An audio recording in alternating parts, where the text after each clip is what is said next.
तेव्हा एकीकडे सरकार चलन तुटवड्याला तोंड देण्यासाठी तातडीनं उपाय योजत असलं तरी दुसरीकडे काही लोक त्याचा फायदा उठवण्याचा देखील प्रयत्न करतायत, ज्याचा त्रास गृहिणींना होतोय। आणि पुण्यातून या सगळ्या संदर्भातला आढावा घेतलाय आमचे प्रतिनिधी मंदार गोंजारी यांनी। पुण्यातील ही तुळशीबाग महिलांच्या खरेदीसाठी प्रसिद्ध अशी, महिलांना हवी असलेली हर एक वस्तू या ठिकाणी मिळणार ही इथली खासियत। नेहमीप्रमाणे गर्दीही दिसतेय, परंतु नोटाबंदीचा काय परिणाम झाला आपण बघूयात। या दुकानात आपण इथं हे जे दुकानाचे मालक आहेत त्यांना विचारूयात, 4-5 दिवसांमध्ये काय फरक पडलाय?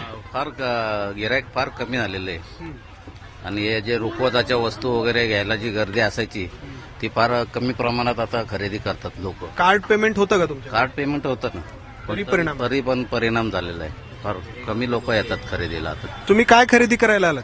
ऍक्च्युली आम्ही जर्किन आणि काही ड्रेस वगैरे असे खरेदी करायला आलो, पण काही दुकानांमध्ये सुट्टे देत आहेत आणि काही दुकानांमध्ये अगदीच नाही म्हणताय। आणि काही दुकानांमध्ये असे आहे की 300ची वस्तू आहे, जर तुम्हाला सुट्टे हवे असेल तर ती वस्तू 350ला मिळणार असं ते सांगतायत। तर ही अशी परिस्थिती आहे।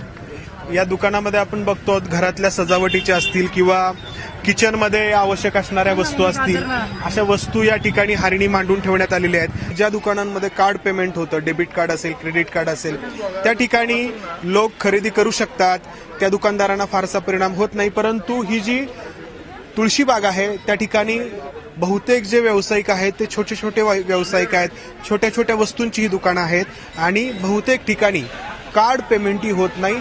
त्यामुळे इथल्या व्यावसायिकांवरती आणि इथं खरेदी करणाऱ्या येणाऱ्या लोकांवरतीही, त्यापैकी एक कुटुंब आपण पाहिलं की ज्या कुटुंबामध्ये उद्या लग्न आहे त्यांच्यावरती या नोटाबंदीच्या निर्णयामुळे परिणाम झाला। कॅमेरामन अमोल गवाळेसह मंदार गोंजारी, ABP माझा, पुणे।